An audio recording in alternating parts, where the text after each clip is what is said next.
আমি আজকে আবার একটি অন্য রকমের রেসিপি নিয়ে আসলাম, রুই মাছের ভুনা মটরশুঁটি দিয়ে। সেই জন্য আমার লাগবে পেঁয়াজ বাটা, রসুন বাটা, হলুদ 1 চামচ, হলুদ 1 চামচ, মরিচ 1 চামচ, ধনিয়া, পরিমাণ মতো লবণ ইত্যাদি। পাতিলে আমি চুলায় আমি পাতিল বসিয়ে দিয়েছি, সেখানে তেল দিয়েছি পরিমাণ মতো। মশলাটা এক এক করে রেখেছিলাম, মিক্স করে রেখেছিলাম, সেটা আমি ঢেলে দিয়েছি। এখন সামান্য পানি দিয়ে মশলাটাকে আমি কষিয়েও নিয়েছি বন্ধুরা। এখন মাছটাকে আমি ভেজে নিয়েছিলাম, সেটা তোমাদের দেখাই নাই বন্ধুরা।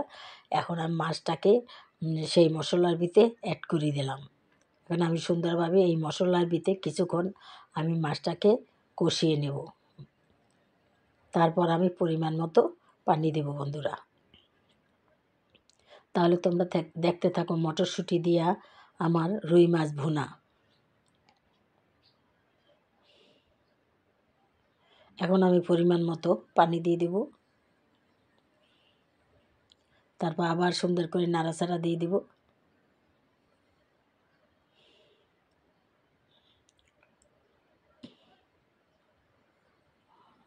একটা পাকনা টমেটো কেটে আমি সুন্দর করে সেটাকে আমি অ্যাড করে দিলাম বন্ধুরা। টমেটোটা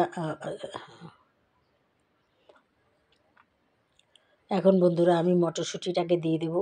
2টা কাঁচামরিচ দিয়ে দিই। মটরশুঁটিটা একটু আগেই দেওয়া উচিত ছিল বন্ধুরা, একটু ভুলেই গিয়েছিলাম, তাই একটু দেরি হয়ে গেল মটরশুঁটি দিতে। অসুবিধা নেই বন্ধুরা, এটা তো সেদ্ধ হবে।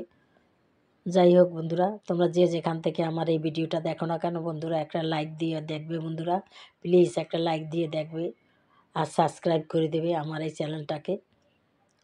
এখন বন্ধুরা আমি সুন্দর করে কষিয়ে নেব।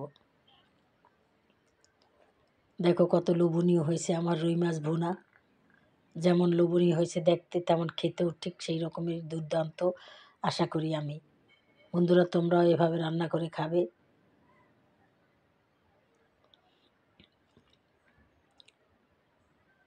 প্রায় হয়ে আসছে, এখন আমি ধনিয়াপাতা অ্যাড করে দিব।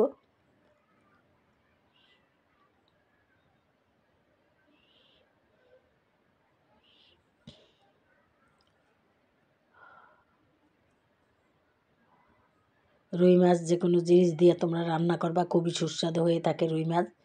পুঁই শাক দিয়ে কিংবা বেগুন দিয়ে, যে কোনো তরকারি দিয়ে রান্না করা যায়। আমি আজকে শুধু শুধু ভুনা করছি। এখন বন্ধুরা আমি ধনিয়াপাতা অ্যাড করে দিলাম।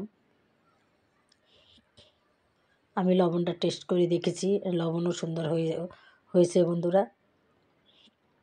এখন আমি কিছুক্ষণের মধ্যেই পরিবেশন করে তোমাদের দেখাবো।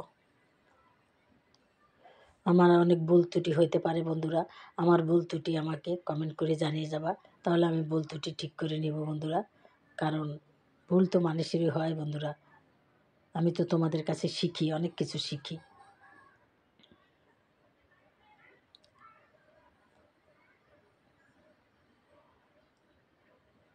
এখন আমি পরিবেশন করে তোমাদের দেখাবো।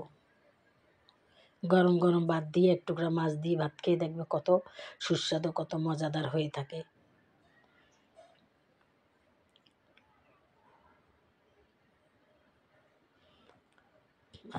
দেখো বন্ধুরা আমার মাছের আজকের রেসিপিটা তোমাদের কাছে কেমন লাগে বন্ধুরা।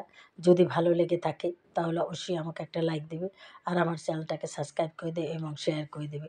তাহলে নতুন নতুন বন্ধুরা দেখবে, তাহলে আমি সুন্দর সুন্দর ভিডিও নিয়ে আসতে পারবো। তাহলে বন্ধুরা আজকের মতো রাখি। আসসালামু আলাইকুম, খোদা হাফেজ। তোমরা যে যেখানে থাকো ভালো থাকো, আল্লাহর কাছে এই দোয়া করি। আমার জন্য দোয়া করো বন্ধুরা, আমার শরীরটা এত ভালো না বন্ধুরা। আল্লাহর কাছে দোয়া করবো আমার রিপোর্টগুলো জানি ভালো আসে।